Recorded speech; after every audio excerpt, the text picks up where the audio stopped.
Hey everybody, it is Saturday, January 25th, and this is my video diary. I planned ahead, I think it was when I got back from Seattle, I bought, or maybe it was before I left, I bought a couple of salmon fillets because every once in a while for breakfast on the weekends when I have time to cook something, I like to make baked salmon fillet with like 2 poached eggs on top. So I had that this morning, and I tried to like be really good about getting right up. I saw this thing a while back. It was a video blog. Somebody had a guest on their video blog, and the guy was like talking about like healthy habits, and he said, you know, among other things, like you should have like blah, blah, blah grams of protein within 30 minutes of waking up. And I thought, you know, I really need to, especially being somebody that's supposed to be on like a low carb diet, that's probably a really good thing for me to do.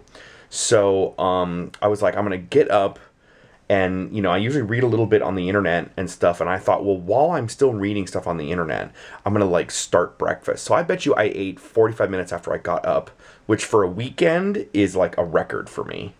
Sometimes it's hours, which is bizarre because usually I'm starving to death and I can't do that.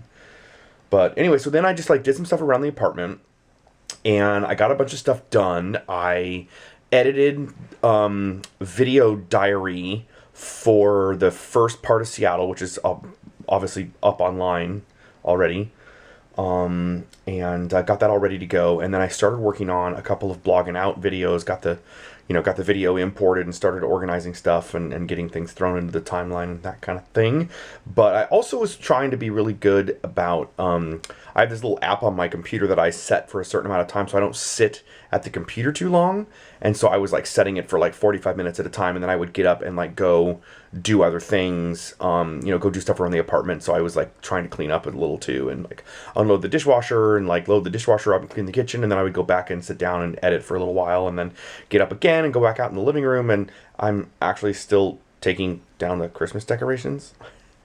So I was like doing that a little bit, and I started by well, I guess the Christmas decorations are mostly down, but I have the Christmas tree that I still had to take down, believe it or not. And so I would go take the Christmas decorations. Like I took all the ornaments off and then put them all away and then went back and edited it again. So I kept kind of doing that all day, and I made a lot of progress. And then I went and saw... the only way that I can get my parents to go see a movie, well, my dad to go see a movie, is if I just invite them out. Because he always wants to go see movies, but I think he just kind of forgets or loses track or whatever, or there's other things that he wants to do, and he just sort of forgets that there's these movies that he wants to see. And then he's like, oh yeah, I wanted to see that. I don't know what happened. So, like a long time ago, I just started planning, like, Tim time with parents to just, like, take them out to a movie. So we went out and we saw The Hobbit, The Desolation of Smaug, which I had been wanting to see again. I think it's actually the 4th time I've seen it in theaters, which I know that sounds like a lot, but when I really like a movie, I see it, like, 4 or 5, 6 times. I saw Ender's Game 6 times. But we went and saw that, and so like when you see a movie at Cinemark now, like they have like really blatant advertisements that specifically say, don't text on your phone, don't use your phone in the thing. Like, they had this thing that basically says, like, you know, do not use your phone, do not be the person that we ask to leave the theater because we will, and blah, blah, blah. There's like 6 different times throughout the commercials and the everything and the previews and all that stuff where they tell you not to use your phone. No, don't text, it can wait, blah, blah, blah. And literally halfway through the movie, there's this guy to my right, and like, you know, we're watching the movie, and I have really good peripheral vision, and I see out of the corner of my eye a bright light, and I turn and I look, and he's got his phone out, and he literally sits there using it for like 2 minutes, to the point where like I almost said something during the movie. Like, it takes a lot for me to say something out loud during a movie. Like, if somebody's kicking the back of my chair, they have to be kicking the back of my chair for like 30 minutes, but I almost said something about this, but the guy finally puts his phone back away, and I kind of shook my head at him and then just kind of went back to watching the movie. But it like definitely took me out of the experience, because I mean, it's like in a like the thing says, in a darkened theater, like, oh my god, LOL is so loud on that tiny little bright screen. I kid you not, like 10 minutes later, I noticed down in the bottom, like two guys in suits come in, and they're standing down there, and they're kind of watching the audience, and they basically spent the whole time looking up, like, right near me. And, like, I didn't want them to think that it was me, but I was sitting there thinking to myself, they must have cameras now in the auditorium focused on the audience so that they can see when somebody has their phone out and has that bright light. And I guess they were kind of waiting for him to do it again, which he didn't do. So eventually, after like 10 minutes, they left. But I'm thinking to myself, this guy thinks that he got away with it, or this guy thinks that, you know, it's not a problem, like the rules don't apply to him or whatever. And it just irritated me a little bit. And then I kid you not, like 10 seconds after the credits start, like, I understand that it's the credits, but like so many movies have things after the credits now that a lot of people stay, and you'll have like muted conversations or whatever, but like people seem to be, you know, like it's not quite as like it used to be, where people would just get up and leave and like start talking loudly, and you could, you know, whatever. This guy like picks up his phone, dials a call, and is having a conversation while he's sitting there in the music, in the movie, you know, like nobody else is there.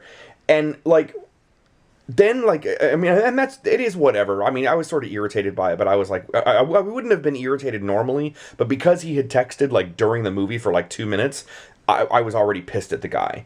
And then I swear to God, he stands up and he's like blocking our way out. Like, we couldn't leave because this jackass is standing there having a phone conversation. So he finally gets done with his conversation and he turns to me. And I had to say something. So I literally said to this guy, so I guess the 6 slides of warnings not to text on your phone don't apply to you, do they? And he literally goes, I didn't do that. And I go, oh, come on. You did it halfway through the movie. But it's so ridiculous that you would text like that. But to lie about it's just sad. And then my dad jumps in and goes, can you move so we can leave? It was so awesome. But then I swear to God, like, we leave. We're walking through the theater. My dad and I, my mom and dad and I are sort of venting about it and like, what a jackass. This guy thinks the rule don't apply to him. And then blah, blah, blah, blah. And tries to lie about it. Dad and I go into the bathroom. And as I'm coming out of the bathroom, the guy's walking into the bathroom and he's like engaging me again. And like, you know, are you the guy that talked to me? And I'm like, yeah, because you were a jackass. And then I'm walking out of the bathroom and he's like, wait, no, come back in here. And my dad like puffs up and is like, no, why don't you come out here? Come on out, buddy. And I'm like, okay, I don't want to actually like get into a fight with me and my dad against this guy, but like, you know, the guy kind of walks back out and he's actually trying to say like, look, you know, I didn't do anything, like I wasn't texting during the movie. And I was like, dude, I watched you texting during the movie. And he was like, that was, I'm pretty sure that was like during the previews. And I said, dude, that was like an hour and a half into the movie. And I flat out said, that happened when the characters were in Lake Town. That's like 90 minutes into the film. You know? And it was just obvious that this guy, like, even confronted, maybe he really realized that he did something wrong and just didn't want to admit it to, like, 2.5 strangers that were giving him shit, because my mom said something towards the end, too. But, like, it's like this guy didn't think that he did anything wrong. And it's just like, ugh.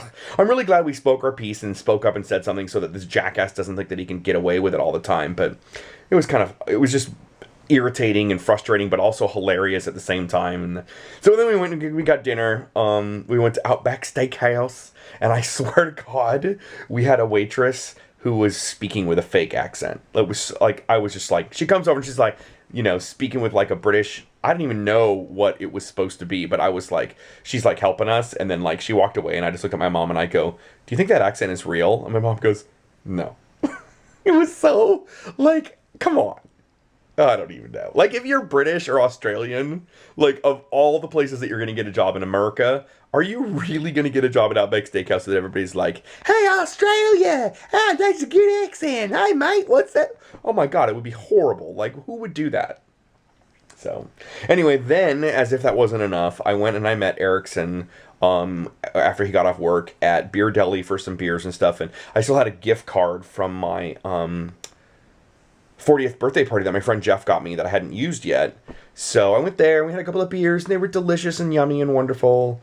And I think I had like a Belgian and then a sour and then this yummy creme brulee stout that literally smells like creme brulee when you smell the beer. It's incredible.